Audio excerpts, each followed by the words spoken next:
जिलाध्यक्ष महोदय हमारे बाबू जितेंद्र सिंह देवदा, साथ में क्षत्रिय महानुभाव श्री जी हुजूर मावल साहब के नेतृत्व में पूरे शहर में जुलूस के द्वारा भव्य स्वागत किया गया।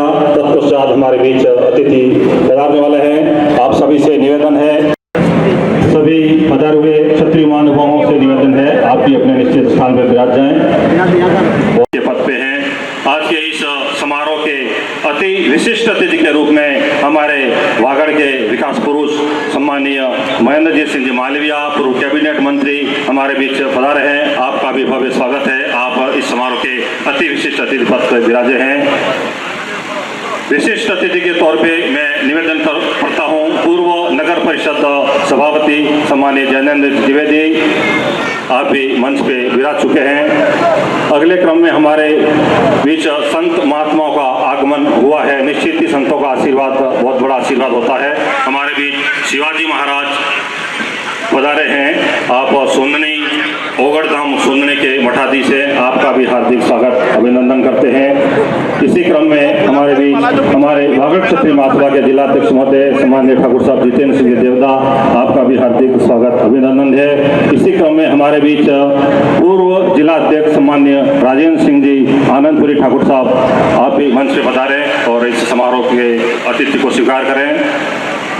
अगले क्रम में श्रीमान ठाकुर साहब कृष्णपाल सिंह जी टामटिया, पूर्व जिलाध्यक्ष बांसवाड़ा, आप भी मंच पे पधारें और अपना स्थान ग्रहण करें।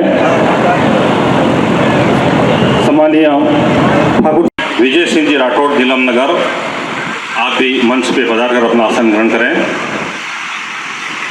मंत्रों दुर्गमच्छेदिनी दुर्गसादिनी दुर्गनाशिनी दुर्गतोद्वारिणी दुर्गनियंत्री दुर्गमाता दुर्गम ज्ञानदा दुर्गदैत्य दुर्गद्वाराला दुर्गमा दुर्गमा लोका दुर्गमात्म स्वरूपिणी दुर्गमार्गदा दुर्गविद्या दुर्गमासिदा दुर्गम ज्ञान संसारा दुर्ग ज्ञानवासिनी दुर्गमोहा दुर्गमगा दुर्गमात्म स्वरूपिणी दुर्गमासुर सोमंत्री दुर्गमायुधारिणी दुर्गमांगी दुर्गदा दुर्गया दुर्गेश्वरी दुर्ग भीमा दुर्गधामा दुर्गभा दुर्गधारिणी नामावली नीलाम विश्व दुर्गानाम मानव प्रदेश सर्वज्ञान मुक्तो भविष्यति संशय ओम। कार्यक्रम का आशीर्वाद लिया। हमारे बीच कुछ मेहमान और पधारे जो वीआईपी दीर्घा है उसमें आकर वो भी अपना अधिकार आयोग पदाधिकारी हैं। आपका भी इस ऐतिहासिक समारोह में हार्दिक स्वागत अभिनंदन है। हमारे सभी चौकलों के अध्यक्ष, खंड अध्यक्ष, सभी पदाधिकारी, पूर्व अध्यक्ष, चौकला अध्यक्ष जो पधारे हैं उनका भी हार्दिक स्वागत अभिनंदन है। अगले क्रम में हमारे अतिथियों का साफा व माल्यार्पण कर स्वागत की रस्म अदा करेंगे। मैं सर्वप्रथम श्री जी हुजूर मावल साहब के माल्यार्पण कर स्वागत के लिए मैं निवेदन करूं। वागड़ क्षत्रिय महासभा के जिलाध्यक्ष सम्माननीय बाबू जितेंद्र सिंह देवदा, आप पधारें और श्री जी हुजूर का माल्यार्पण कर स्वागत करें। वागड़ क्षत्रिय महासभा के संरक्षक का स्वागत सम्मानीय अध्यक्ष महोदय द्वारा। अगले क्रम में सम्मानीय कैलाश जी मीणा विधायक गढ़ी का साफे द्वारा स्वागत के लिए श्रीमान जितेंद्र सिंह जी देवदा एवं माल्यार्पण के लिए श्रीमान केसरी सिंह जी टामटिया अध्यक्ष करणी सेना बांसवाड़ा, आप पधारें और कैलाश जी मीणा विधायक गढ़ी का साफे एवं माल्यार्पण के द्वारा स्वागत करें।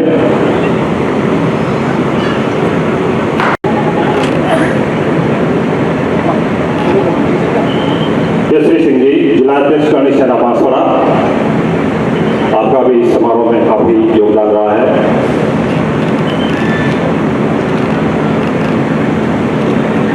अगले क्रम में मैं आमंत्रित करता हूं ठाकुर साहब राजेंद्र सिंह जी आनंदपुरी, आप हमारे आज के अति विशिष्ट अतिथि महोदय सम्मानीय महेंद्रजीत सिंह मालविया, पूर्व कैबिनेट मंत्री राजस्थान सरकार के, आपका साफे द्वारा स्वागत करें। साथ ही राजेंद्र सिंह जी कोटड़ा, आप सम्मानीय अतिथि महोदय का माल्यार्पण कर स्वागत करें।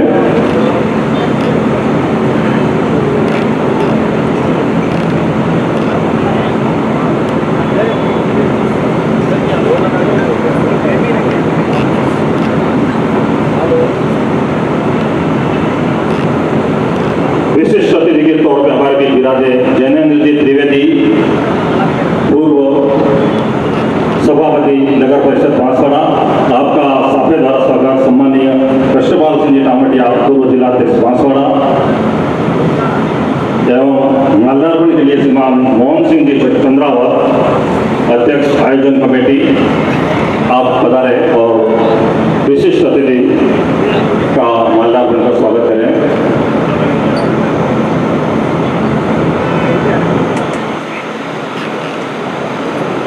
हमारे बीच संत के रूप में विराजमान पूज्य शिवाजी महाराज का शॉल द्वारा स्वागत के लिए मैं हमारे मेवाड़ क्षेत्रीय महासभा के उपाध्यक्ष सम्मानीय महेंद्र सिंह जी ठिगरिया से निवेदन करूं आप पूज्य संत श्री का शॉल द्वारा स्वागत अभिनंदन करें एवं श्रीमान करणी सिंह जी कुशलगढ़ आप पधारे और आपका माल्यार्पण कर स्वागत करें।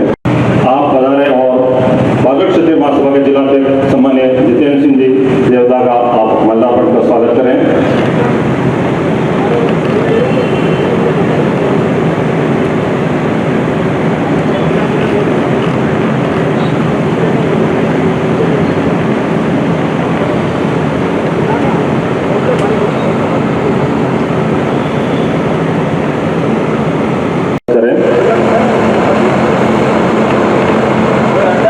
हमारे बीच वागड़ क्षेत्रीय महासभा के पूर्व अध्यक्ष सम्मानीय पृथ्वीराज सिंह जी मोटागांव ठाकुर साहब विराजे हुए हैं। आपका माल्यार्पण का स्वागत के लिए मैं श्रीमान कर्मराज सिंह जी जाला आप पधारे और ठाकुर साहब मोटागांव का माल्यार्पण कर स्वागत करें।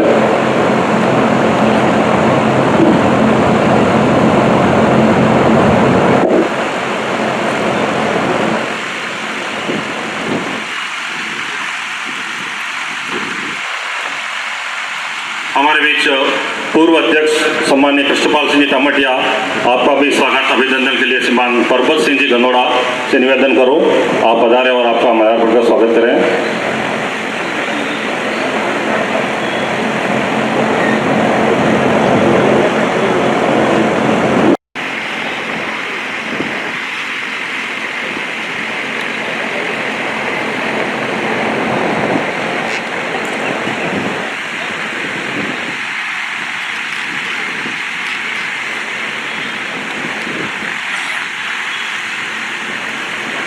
सम्मानीय विजय सिंह जी राठौड़ का भी माल्यार्पण का स्वागत करें। कृष्णपाल सिंह जी पूर्व जिलाध्यक्ष बांसवाड़ा आपका भी माल्यार्पण का स्वागत करें।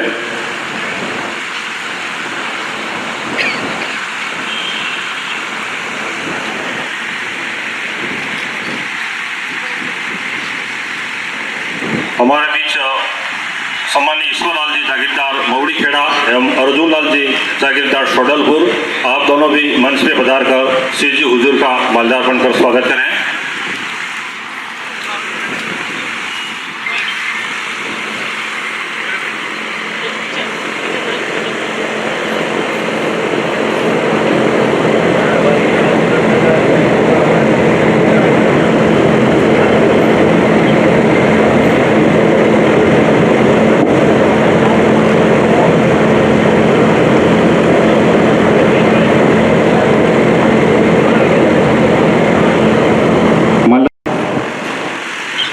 खंड अध्यक्ष सम्मान्य रणजीत सिंह जी जालोकागढ़ा चोखला अध्यक्ष सम्मान्य महेंद्र सिंह जी कुमजी का पाड़ा मंडल अध्यक्ष पालोदा बीजेपी श्रीमान राजेंद्र सिंह जी कुंडा श्रीमान जितेंद्र सिंह जी पटेलिया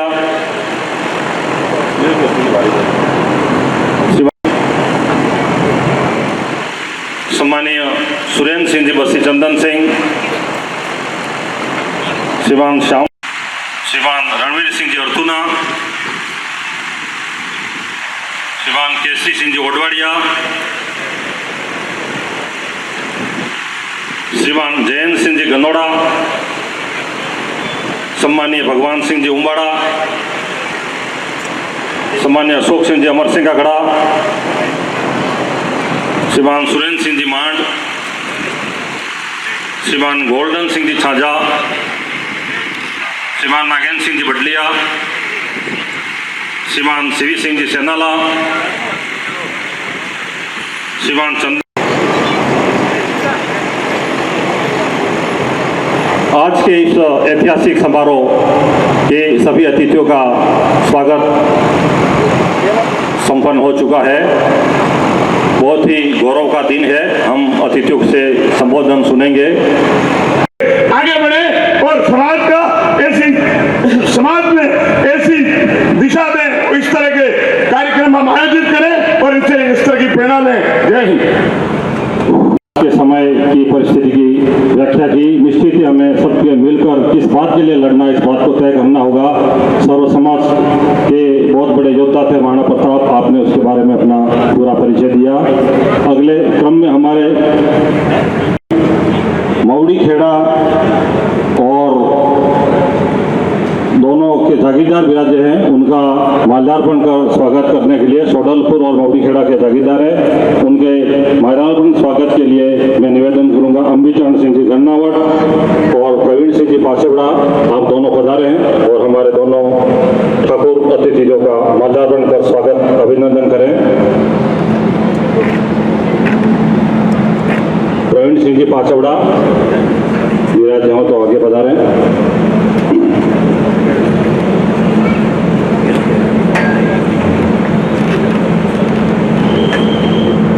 दोनों का स्वागत अभिनंदन बहुत बहुत। अगले क्रम में हमारे बीच विराजे हैं भागवत क्षत्रिय महासभा के पूर्व अध्यक्ष सामान्य ठाकुर साहब पृथ्वीराज सिंह जी मोटागांव। मैं आपसे निवेदन करूं कि आप पधारें और इस ऐतिहासिक समारोह में अपने अपने शब्दों सुमन से इसको आशीर्वचन प्रदान करें। सम्मानित ठाकुर साहब मोटागांव।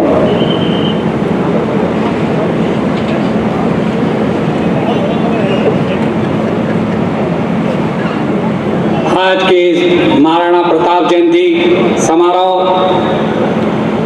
के मुख्य अतिथि के रूप में विराजमान महाराणा साहब जगमाल सिंह जी बांसवाड़ा, कार्यक्रम के विशिष्ट अतिथि के रूप में विराजमान हमारे पूर्व कैबिनेट मंत्री महेंद्र सिंह जी मालविया, गढ़ी विधायक श्री कैलाश जी, संत महात्मा हमारे जिले के जिला अध्यक्ष आदरणीय जितेंद्र सिंह जी देवदा, पूर्व जिला अध्यक्ष फौजी राजेंद्र सिंह जी, पूर्व जिला अध्यक्ष केपी सिंह जी साहब और हमारे पूर्व नगर पालिका अध्यक्ष भाई जेनू भाई मंच पर विराजमान और भी जो भी अतिथिगण हैं और सामने पूरे जिले से पधारे हुए मेरे क्षत्रिय महानुभाव, युवा साथियों, पत्रकार बंधुओं और जिले से जभी दूर दूर से पधार कर आज इस कार्यक्रम की शोभा बढ़ाने में जो आपने अपना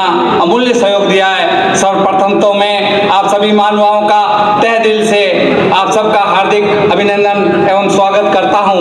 महाराणा प्रताप के जीवनी के विषय में क्या बताना, जैसे कोई सूर्य को दीपक बताता है, महाराणा प्रताप हिंदुस्तान का वो सूर्य था जिसने सम्राट अकबर के सामने, जो कि सम्राट अकबर उस समय हिंदुस्तान का एकमात्र सम्राट था, कई बड़ी बड़ी रियासतें थी जिन्होंने अपने अकबर की अधीनता स्वीकार कर ली थी। मेवाड़ उनके सामने बहुत ही छोटा रियासत थी, लेकिन महाराणा प्रताप ने अपने स्वाभिमान की रक्षा और स्वतंत्रता की रक्षा के लिए कभी अकबर की अधीनता को स्वीकार नहीं करते हुए उनसे लोहा लिया, चाहे उनको कितनी तकलीफों का सामना करना पड़ा हो, चाहे उनको दर दर की ठोकरें खाना पड़ा हो, उनके परिवार को दर दर की ठोकरें खानी पड़ी हो, लेकिन उस महान वीर पुरुष ने कभी अकबर की अधीनता को स्वीकार नहीं करते हुए उन्होंने हल्दी घाटी का युद्ध लड़ा, जिसमें सभी हमारे महानुभाव, सभी 3600 कौम के लोगों ने महाराणा का साथ दिया।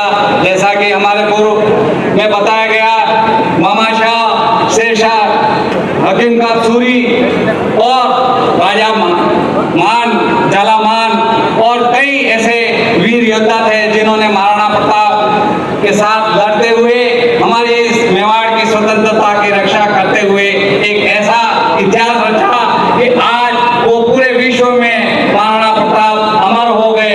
चाहे राजा तो बहुत बड़े बड़े हुए हिंदुस्तान में, लेकिन महाराणा प्रताप का जो इतिहास है वो अपने आप में अनूठा है। तो मैं तो इस दिन आप सभी महानुभाव, जो भी क्षत्रिय महानुभाव यहाँ पधारे हैं, हमें महाराणा प्रताप के कार्यों से प्रेरणा लेनी चाहिए और हमारी ये युवा पीढ़ी जो कि कुछ कारणों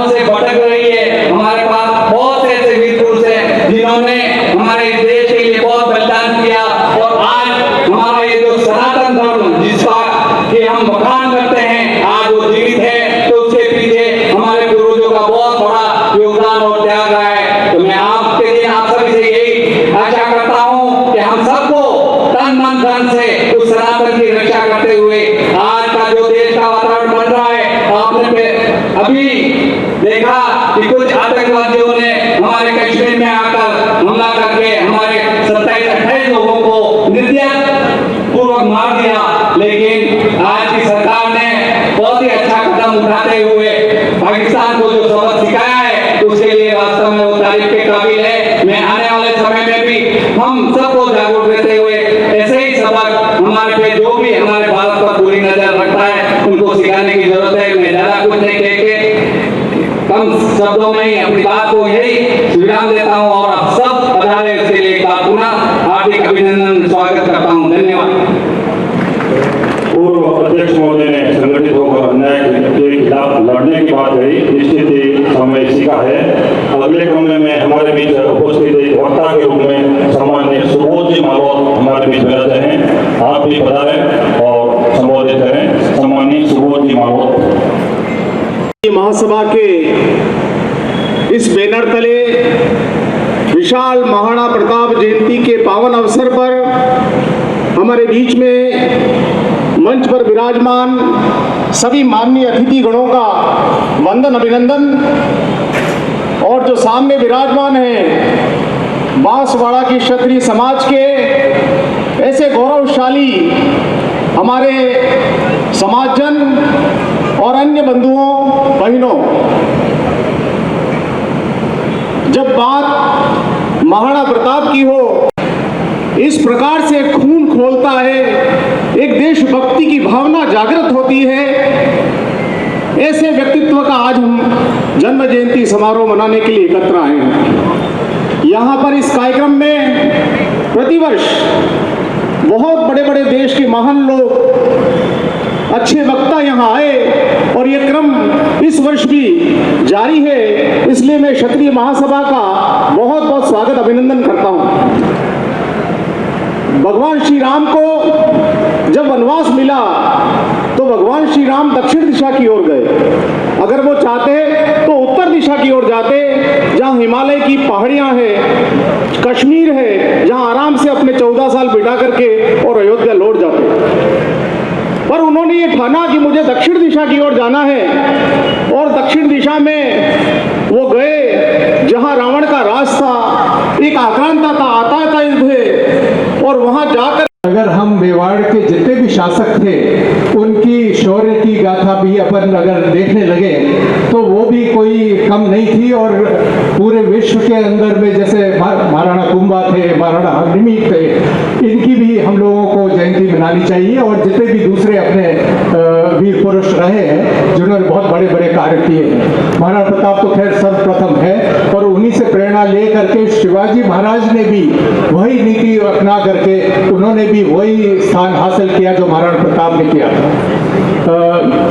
अभी मालवा साहब ने महाराणा प्रताप की मूर्ति के बारे में जिक्र किया, और मुझे बहुत खुशी है कि ये एक महाराणा प्रताप के लिए जो हमारी श्रद्धा है उसके लिए तो एक प्रतीक जरूर है, पर ये उसका भी प्रतीक है कि सर्व समाज ने हम लोगों को इसमें सहयोग दिया और प्रशासन से भी हमको पूरा सहयोग दिया। मुझे याद है कि शुरू में जब ये खंडित हुई थी यहाँ की पहले की मूर्ति, तो हम लोग कलेक्टर साहब के पास गए थे कि हमको परमिशन दी जाए कि हम इधर में एक भव्य मूर्ति लगाएं। तो उधर में इत्तेफाक से मालवीय जी भी वहीं पे थे, और जब बाहर निकले तो हमने उनसे निवेदन किया कि आपका सहयोग इसके अंदर में ज़रूरी है। और इत्तेफाक से उसके साथ में जो हमारे सभापति हैं वो भी साथ में थे, तो मालवीय जी ने उनको इशारे करते हुए कहा कि भाई हमको जो भी इसके अंदर में सहयोग कर सके हमको करना है। उस टाइम आप सभापति नहीं थे, उसी के 2-3 महीने बाद सभापति बने, और आपने आकर के सबसे पहले एक हमको आश्वासन दिया कि नगर परिषद की तरफ से जो कुछ भी होगा हम करेंगे, और उसके ऊपर आप पूरी तरह से खरे उतरे, और इससे ही हमारी ये भव्य मूर्ति बनी है। साथ ही मैं अपने कुछ निजी स्वार्थ की बात भी यहाँ पे करना चाहूँगा। पिछले साल या 2 साल पहले में कैलाश जी मीणा ने इसी मंच से हमारे भवन के लिए 20 लाख का ऐलान किया था, तो उसके लिए हम इंतजार कर रहे हैं, और क्योंकि 2 साल निकल गए हैं तो मैं तो ये कहूँगा कि वो 20 लाख नहीं 25 लाख हो। हमारी एक बालिका छात्रावास बन रहा है, उसके अंदर में ग्राउंड फ्लोर का हम लोग का बन चुका है, उसके ऊपर में एक मंजिल बनाना जरूरी है। तो मैं पूरी उम्मीद करता हूँ कि आप हमारी बात को नहीं टालेंगे और जरूर ये 25 लाख का स्वीकृति देंगे। बाकी तो एक अभी हम लोग का ये ऑपरेशन सिंदूर हुआ है और उसके अंदर में बहुत ही अद्भुत युद्ध लड़ा गया। इस युद्ध के अंदर में आक्रामक जो शक्तियां थी वो तो हिंदुस्तान ने दिखाई। शुरू में वो 9 ठिकानों को उड़ा करके, और उसके बाद जब पाकिस्तान नहीं माना और वो हम लोगों को तंग करने के लिए ये लाइन ऑफ कंट्रोल पे उन्होंने गोलाबारी की, तो फिर कुछ और उनके एयरपोर्ट्स वगैरह को उड़ाए। पर इसमें जो दूसरा बहुत महत्वपूर्ण पहलू था, वो जो ड्रोन से उन्होंने हम लोग के ऊपर अटैक किए थे, उसको हमारे सारे शहरों को, हमारे सारे डिफेंस के उपकरणों को बचाने के लिए एक बहुत ही महत्वपूर्ण भूमिका अपनाई। और मुझे ये नहीं मालूम था कि भाई हमारी सेना और आज की जो सरकार ने इस तरह का एक शील्ड बना दिया था कि भाई उनका कोई भी चीज़ हमको बर्बाद नहीं कर सके। मैं ये बात आपके सामने इसलिए रख रहा हूँ क्योंकि ये जो कहानी है ये आत्मनिर्भर भारत की कहानी है। मोदी जी ने इसकी आवाज लगाई थी और हम लोगों ने जो कुछ भी बनाया ये हम लोगों ने अपनी सुरक्षा के लिए अपने घर में ही बनाया। आपने देखा होगा कि उस युद्ध के अंदर में रूस ने जरूर थोड़ा बहुत हमको सहयोग दिया, नहीं तो कोई भी देश हमको सहयोग करने के लिए नहीं आया। मेरा ये कहना है कि हम लोगों को जो भी व्यक्तिगत अपने घर की सुरक्षा के लिए भी एक सुरक्षा कवच बनाने की जरूरत है। आज और कल के अंदर में कई परिस्थितियां हो सकती हैं, जबकि प्रशासन की तरफ तो हम जरूर देख सकते हैं, पर आपन को अपनी सुरक्षा के लिए जो भी है, चाहे हथियार अपने रखने पड़े और कुछ उसके लिए प्रशिक्षण लेने पड़े, हम लोगों को करना चाहिए। और मैं आपसे ये आह्वान करूंगा कि भाई उस चीज को जरूर ध्यान दें। और इन्हीं बातों से मैं अपनी बात को समाप्त करना चाहूंगा। बहुत बहुत धन्यवाद। बांसवाड़ा न्यूज चैनल को सब्सक्राइब कर लाइक और शेयर भी करते रहें।